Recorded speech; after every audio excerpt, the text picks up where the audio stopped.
두 주 전 12월 8일 주일에 저는 말라기 1장 6절에서 14절을 본문으로 삼아서 거듭된 질문이라는 제목으로 처음 설교하였습니다. 오늘도 같은 본문, 같은 제목으로 두 번째로 설교하려고 합니다. 지난번 설교에서 우리는 세 가지를 살펴보기 시작했습니다. 첫째는 이스라엘 상황, 둘째는 여호와의 지적, 셋째는 여호와의 경고였습니다. 지난번 설교에서 첫째 이스라엘의 상황에 대해서는 다 살펴보았고, 둘째 여호와의 지적은 한 부분만 살펴보았습니다. 그래서 오늘 여호와의 지적에 대해 좀 더 살펴보려고 합니다. 둘째, 여호와의 지적. 두 번째, 여호와 하나님께서 이스라엘의 잘못을 지적하십니다. 질문을 거듭하시면서 하나님께서는 그들의 잘못을 지적하십니다. 그런데 이렇게 이스라엘의 잘못을 지적하시는 하나님께서 자신을 가리켜 단순히 여호와다라고 말씀하시지 않고 다른 낱말을 붙여서 자신을 표현하십니다. 자신을 무엇이라고 표현하고 계십니까? 6절을 보니 나 만군의 여호와라고 말씀하셨습니다. 그런데 자신이 이렇게 만군의 여호와라고 말씀하시는 것이 한두 번이 아닙니다. 그럼 몇 차례나 하나님께서 이 말라기에서 그렇게 말씀하셨을까요? 제가 살펴보니 우리말 구약 성경에서는 만군의 여호와라는 표현이 204번 나옵니다. 그런데 말라기에는 무려 24번이나 나옵니다. 말라기는 모두 55절로 구성되었습니다. 그러니까 말라기에서 만군의 여호와라는 표현은 거의 한 절 건너 한 번씩, 다시 말해서 두 절마다 한 번씩 이렇게 매우 자주 나오고 있습니다. 바꿔 말해서 이 만군의 여호와라는 표현은 비율로 따지자면 성경의 다른 어떤 책에서보다 말라기에서 가장 많이 나오는 셈입니다. 그러면 어째서 말라기에서는 만군의 여호와라는 표현이 이렇게 가장 높은 비율로 나오는 것일까? 여러분은 그 이유가 무엇이라고 생각하십니까? 성경에서 만군의 여호와라는 표현이 처음 나오는 것은 창세기가 아닙니다. 출애굽기도 아닙니다. 계속 안 나오다가 사무엘상에서 처음 나옵니다. 사무엘상 1장 3절에서 처음 나옵니다.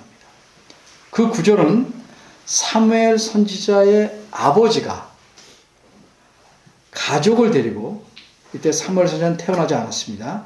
그 당시 예배 장소인 실로라는 곳에 가서 만군의 여호와께 경배하며 제사를 드렸다라는 사실을 말해줍니다.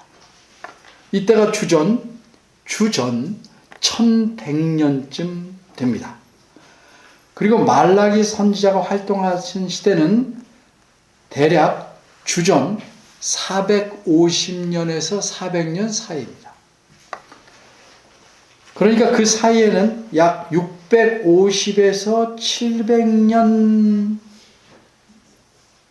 기간이 있었던 것인데, 이 기간 동안에 여러 선지자들이 만군의 여호와라는 표현을 많이 사용해 왔습니다.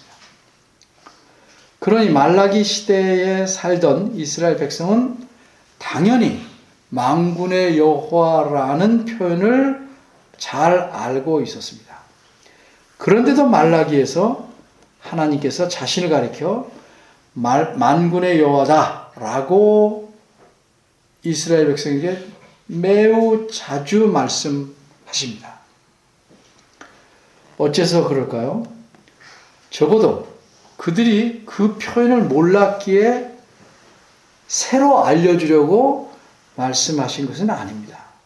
그러면 하나님께서 만군의 여호와라고 이렇게 자주 강조해서 말씀하신 이유는 무엇이었을까? 쉬운 예를 먼저 들겠습니다.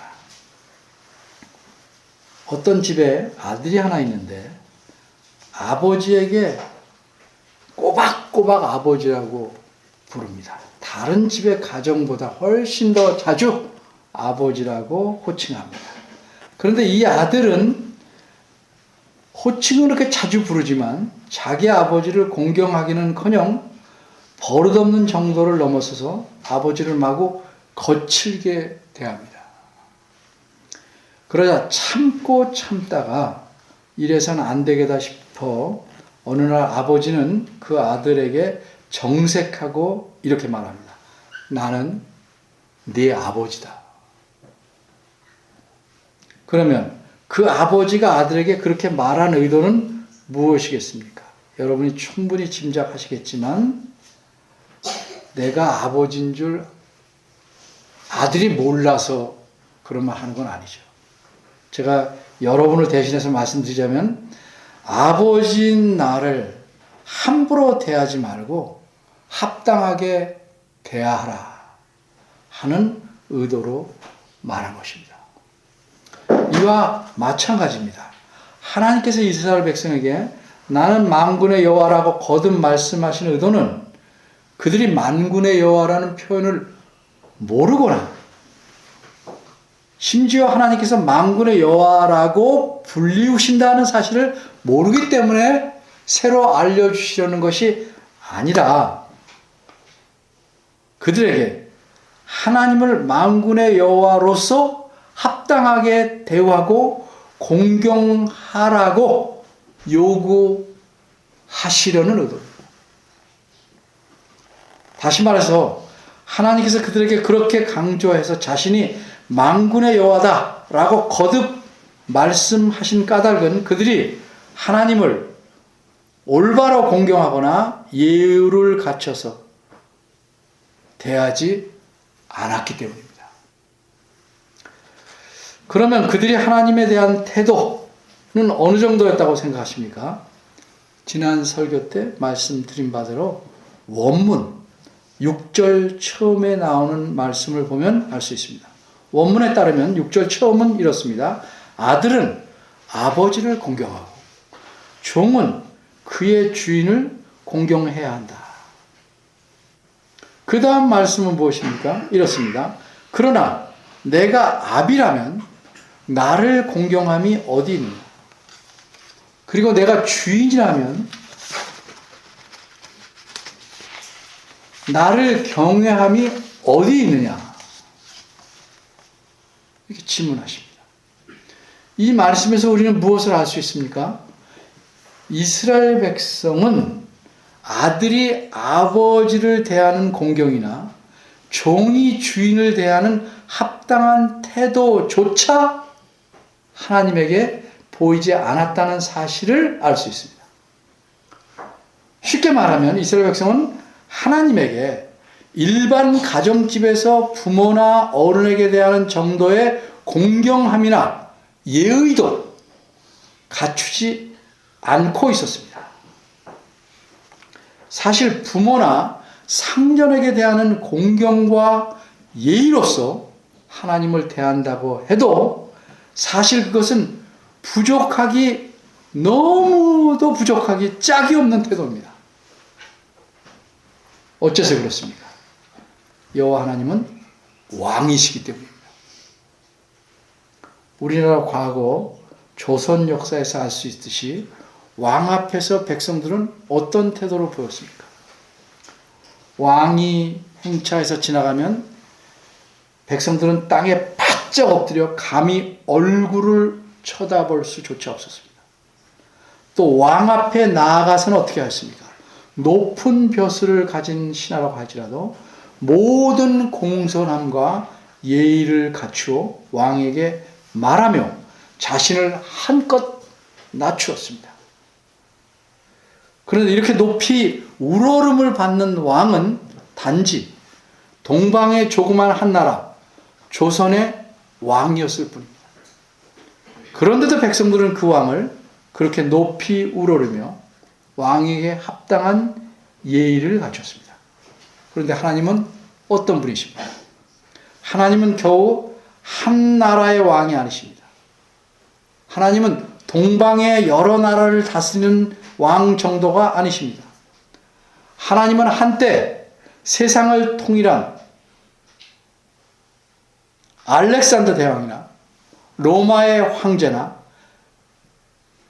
징기스칸 정도의 왕이 아니십니다. 하나님은 만군의 여호와이십니다. 그래서 하나님 자신께서는 나는 만군의 여호와이니 나에게 합당한 태도를 보이라고 요구하시는 것입니다. 그러면 만군의 여호와라는 이 표현의 의미가 무엇이기에 알렉산더 대왕이나 로마 황제나 징기스칸 정도를 훨씬 뛰어넘는 것인지를 살펴봐야 되겠습니다. 이 표현, 만군의 여호와라는 표현을 올바로 알지 못하면 우리는 그저 이거 나올 때 그렇게 읽을 뿐이지 예배에서조차 우리는 하나님에게 합당한 태도를 보이기가 힘듭니다. 혹 합당한 태도를 보인다고 해도 어느 정도 보일 수 있습니까? 우리가 아는 만큼만 보일 수 있기 때문에 그 정도의 보이는 태도로는 너무 부족할 것입니다. 먼저 조그만 예를 들겠습니다. 여러분은 제가 이 교회의 목회자인 줄 아십니다. 그러기에 여러분은 제게 최대한 합당한 예의를 갖추고 성심껏 저를 존중해 주시려고 애쓰십니다. 그런데 길 건너 지나가는 어떤 사람은 제가 이 교회의 목사인 줄 모릅니다. 그래서 그가 예의 바른 사람이라고 할지라도 자기보다 연장자로 제가 보이면 저에게 그 정도의 예의만 갖출 것이고 그것으로 충분할 것입니다. 어째서 제가 이런 예를 들고 있습니까? 한마디로 상대가 누구인 줄 아는 만큼 예의와 태도가 다르게 표현될 수 없다 하는 사실을 말씀드리려는 겁니다. 바꿔 말해서 우리가 하나님을 진심으로 어떤 분으로 알고 있느냐에 따라 하나님에 대한 우리의 태도가 달라진다는 의미입니다. 아는 만큼 그 이상은 안 됩니다. 아는 만큼 그만큼만 바르게 하나님에게 예의를 갖춰서 공경하고 대화할 수 있는 것입니다. 근데 안다는 것은 단순히 겉으로 드러난 표현이나 칭호 자체가 아니라 그 표현의 의미, 거기에 담긴 의미, 나와의 관계에서 생기는 의미, 이것을 마음에 담는 것입니다. 그게 아는 것입니다. 따라서 만군의 여호와라는 칭호의 의미를 우리가 자세히 살펴봐야 합니다. 그래야 하나님에 대한 태도가 올바른 방향으로 계속 나아갈 수 있기 때문입니다. 이렇게 하나님께서 자신이 이러이러하다라고 말씀하신 내용을 우리는 하나님의 혹은 여호와의 자기 계시, 자기가 누군지를 드러내셨단 말이죠. 자기 계시라고 말합니다. 오늘 본문에는 하나님은 만군의 여호와시다라는 계시만 드러나 있지만 이전에 하나님께서 자신을 어떻게 계시하셨는지를 좀 더 우리가 알아야 이 본문에 나타난 만군의 여호와라는 이 계시의 의미를 더 정확하고 분명하게 알 수 있습니다. 따라서 하나님께서 이전에 자신을 계시하신 예를 제가 두 가지를 들어보도록 하겠는데 오늘은 그 둘 중에 첫째 것만 말씀드리겠습니다. 첫 번째는 하나님께서 자신을 아브라함에게 계시하신 내용입니다. 이 내용은 하나님을 바르게 이해하는 가장 중요하고 근본적인 내용입니다.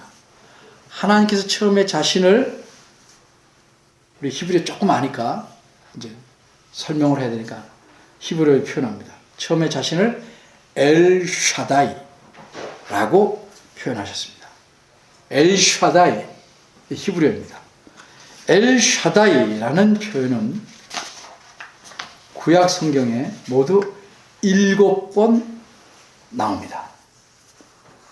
이 엘샤다이는 엘과 샤다이라는 두 개의 낱말로 이루어져 있습니다. 여기서 엘은 하나님이라는 뜻이고, 줄여서 엘, 이렇게 하나님이라는 뜻이고, 샤다이의 어원에 대해서는 약간의 이견이 있지만 그 이견을 모두 간추려 말하자면 이 엘샤다이의 의미는 우리말 성경에서 잘 번역한 바대로 전능한 하나님이십니다. 엘샤다이 무슨 뜻이라고요? 전능한 하나님. 그런데 어째서 하나님께서는 자신을 나는 엘샤다이라고 표현하셨습니까? 그 이유를 알려면 하나님께서는 어느 때, 어느 상황에 누구에게 이렇게 표현하셨는지를 알아야 합니다. 어느 때였습니까? 금방 말씀드린 대로 이 표현이 성경에서 처음 나온 것은 창세기 17장 1절입니다. 아브라함에게 처음 말씀하셨습니다. 하나님께서는 아브라함에게 이렇게 말씀하셨습니다. 나는 엘샤다이, 전능한 하나님이라. 너는 내 앞에서 행하여 완전하라. 어째서 이렇게 말씀하셨다고 여러분 생각하십니까? 그 이유를 제가 간추려 말씀드리자면 이렇습니다. 하나님께서는 일찍이 자식이 없는 아브라함에게 자식을 주신다고 약속하셨습니다.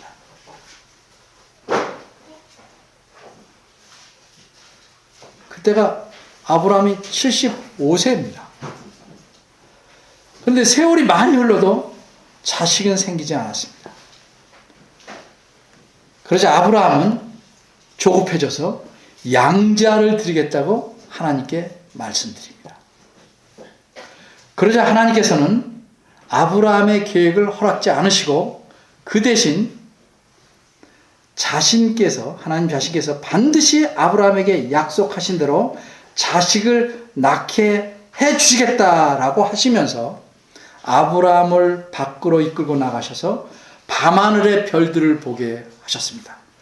그리고 말씀하시기를 이 무수한 별처럼 내 자손도 그렇게 많을 것이다 라고 말씀하셨습니다. 그러자 아브라함은 이렇게 약속하신 하나님을 어떻게 했습니까? 굳건하게 믿었습니다.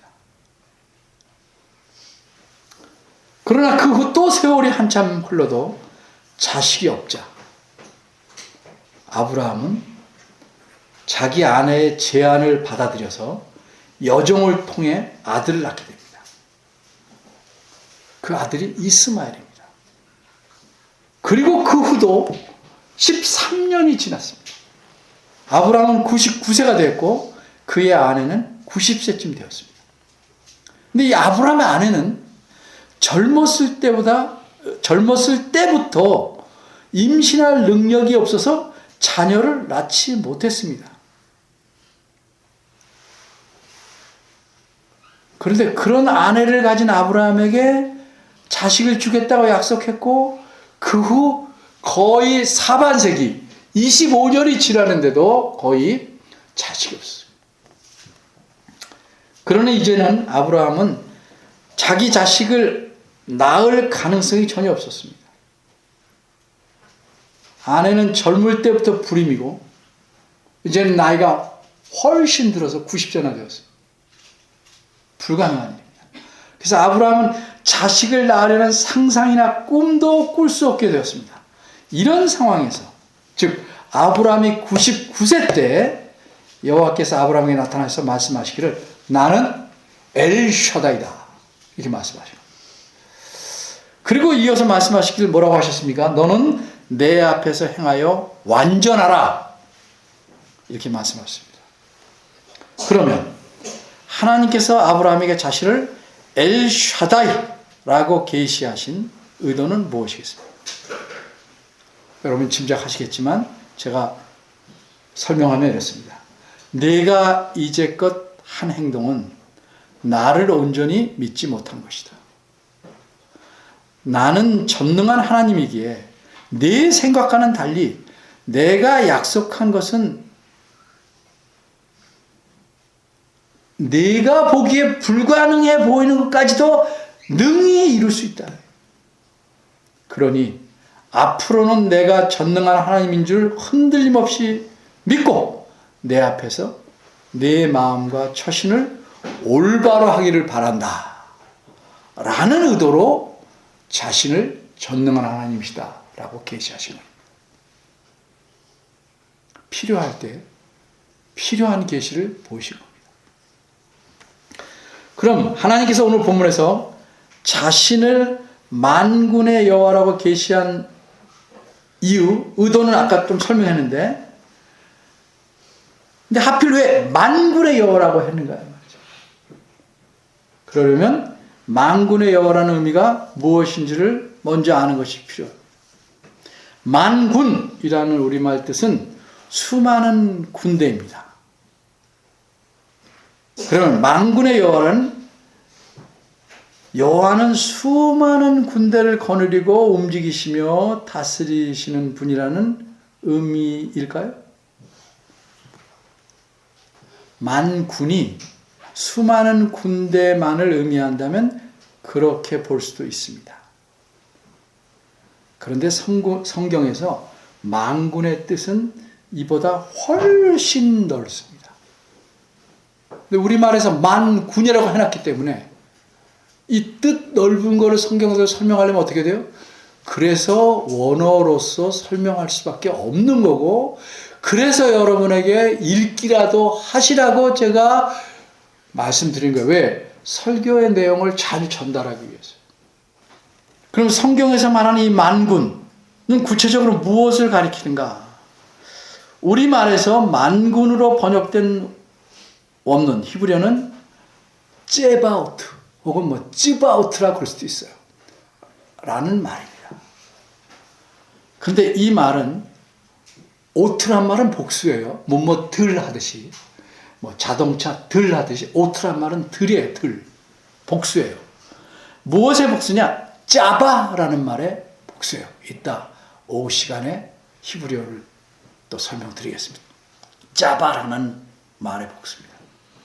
근데 이 짜바라는 말은 군대를 물론 의미하기도 하지만 근본적으로는 봉사, 섬긴단 말이에요. 섬김, 이런 걸 의미합니다. 따라서 하나님의 명대로 봉사하는 것, 하나님의 명대로 하나님을 섬기는 것을 다 짜바라고 그런단 말이에요. 짜바. 거기에 군대가 대표적인 것이죠. 그래서 우리말은 군대라고 했지만 근본적인 것은 그거예요. 하나님의 명령에 따르는 것들을 짜바라고 그런단 말이에요. 그러니까 짜바 오트리가 뭐예요? 그런 것들, 모든 것들. 자, 잠깐 예를 들게요. 우선 창세기 2장 1절에 뭐라고 그랬죠? 창세기 2장 1절 잠깐 볼까요? 창세기 2장 1절에 창세기 2장 1절 보시면 천지와 만물이 다 이루니라 이렇게 됐어요. 우리말은 아주 간단하게 됐어요. 원어를 가지고 좀 풀면 하늘과 땅과 그것들의 짜바가 다 이루어졌다. 그것들이 뭐예요? 하늘과 땅의 짜바. 하늘과 땅에 있는 짜바. 그게 뭐예요? 하늘과 땅에 있는 무수한 별들과 해와 달. 그리고 땅에 나타나는 모든 것들. 그걸 짜바라고. 그러니까 우리는 만물, 그러니까 그냥 모든 것 이렇게 생각하는데, 그러니까 뭐예요? 해달별을 표현한. 다른 선지서는 만물 대신에 이 짜바라는 만상. 이 세상에 존재하는 모든 것들은 하나님의 명령에 따라 움직이는 것입니다. 그 어느 것도 하나님의 명령과 지시에 거역하기나 불순종할 수 없어요. 누구만 불순종해요? 사람하고 사탄족들, 그렇죠? 사탄을 따르는 무리들. 벌레 하나도 하나님 말씀에 모두 다 복종할 수밖에 없는 겁니다. 그게 짜바예요. 그런데 그들뿐만 아니에요. 군대니까 하늘에는 천사들. 그 천사들이 얼마나 많은지 요한계시록에 배웠죠. 무수히 많은 천사들. 그런데 심지어 이스라엘의 군사들도 포함돼요. 그래서 다윗이 골리앗에 나가면 그랬어요. 만군의 여호와의 군대를 무시하냐. 이스라엘 군대도 만군에 속하는 겁니다. 그러니까 이 세상의 모든 것들, 이것들을 모두 자신의 공의롭고 선한 뜻대로 다스리고 부리시는 왕이라는 의미입니다. 만군의 여호와는. 거기서 누가 하나가 그 명령을 거역할 수 있겠어요? 이 사실에 대해서 성경적으로 좀 더 입증하고 설명해서 풍요롭게 하는 일은 다음에 계속하겠습니다. 그런데 이 만군의 여호와를 이 제사장들이 무시했죠. 멸시했죠. 왜 그렇게 했을까? 오늘 보면 7절 보면 7절 하반절에 있는 말씀이에요. 그 이유는 이는 너희가 주의 상은 경멸히 여길 것이라 말함을 인함이라. 그들이 명색이 제사장이라 입에 대놓고 그런 말 안 하죠. 마음속에 담긴 생각을 끄집어내신 겁니다. 사람의 행동은 불에 대해서 뜨거워 하고 피하는 이런 아주 본능적인 행동 외에는 다 인식의 결과로 나타나는 겁니다. 뭐 실수로 나타나는 것도 있어요. 인식과 다르게. 그러나 대부분은 인식의 결과로 행동이 나타나요. 그러니까 인식의 행동을 결정하는 거예요. 제사장들의 인식이 주의 상은 경멸히 가볍게 여겨도 된다 라고 생각하니까 그릇된 제물을 감히 드린 것이고, 백성들이 그런 걸 가져와도 제지하지 않은 겁니다. 아주 쉽게 말하면 애들이 마구 떠들어도 부모가 마음 상할까봐 말 안 하는 목회자와 똑같은 거죠. 물론 오늘날 우리가 드리는 예배 형식은 구약시대와는 크게 다릅니다. 본질은 같습니다. 만군의 여호와 하나님께 드린 예배입니다. 구약시대와 예배 형식이 달라서 특별히 뭐예요? 많이 간소화되었어요. 그럼 무슨 문제가 생겨요? 그래서 이 예배를 가볍게 여길 수 있고 해이한 생각으로 예배에 참석할 수 있는 것입니다. 제가 전에 히브리서 설교할 때 그랬지만 이 예배하는 시간은 우리가 하늘에 계신 하나님 앞에 서서 그분을 경배하는 시간입니다. 이 장소가 중요한 게 아니고 예배하는 시간이 중요한 겁니다. 제가 그래서 공예배를 매우 강조하는 이유가 그겁니다. 그래서 예배 시간에는 설교자는 물론이고 모든 예배하는 자가 함부로 사사로운 말을 하거나 개인적인 말을 하거나 딴짓하거나 다른 것에 마음을 쓰면 안 됩니다. 예배 시간에는 사람이 높임을 받으면 안 됩니다. 그래서 예배 시간에는 다른 설교자가 와도 그분에 대해서 소개하지 않습니다. 우리가 미리 지난주에 다 예배 끝나고 소개했죠? 지난주에는 소개 안 하죠. 혹 어쩔 수 없이 늦게 예배에 참석할 합당한 이유가 있더라도, 인간적으로 합당한 이유가 있더라도 그 이유가 나는 합당하니까 당당하다는 식으로 꼿꼿하게 서서 들어오면 안 됩니다.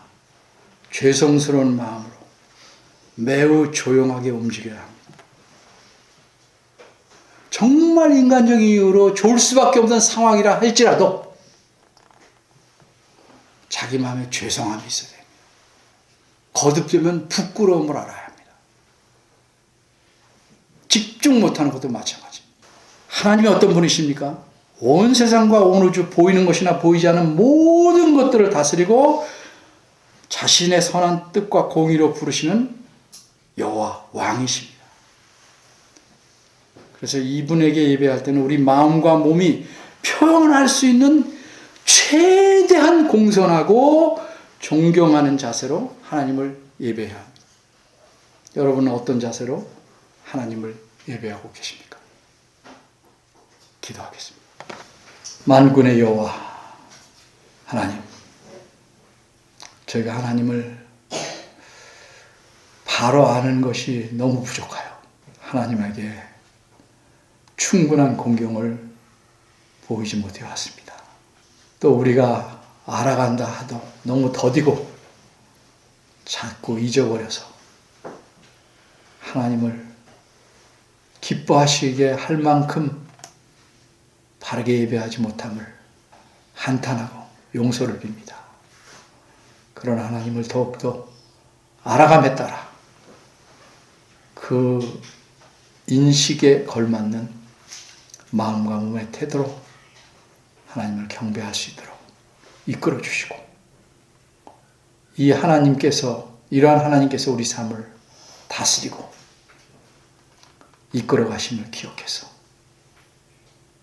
하나님 앞에서 겸손하고, 그러나 하나님이 우리의 왕이시고 아버지시기에 어떤 상황에서도 당당하게 살아가는 하나님의 백성, 하나님의 자녀로 만들어 주시길 바랍니다.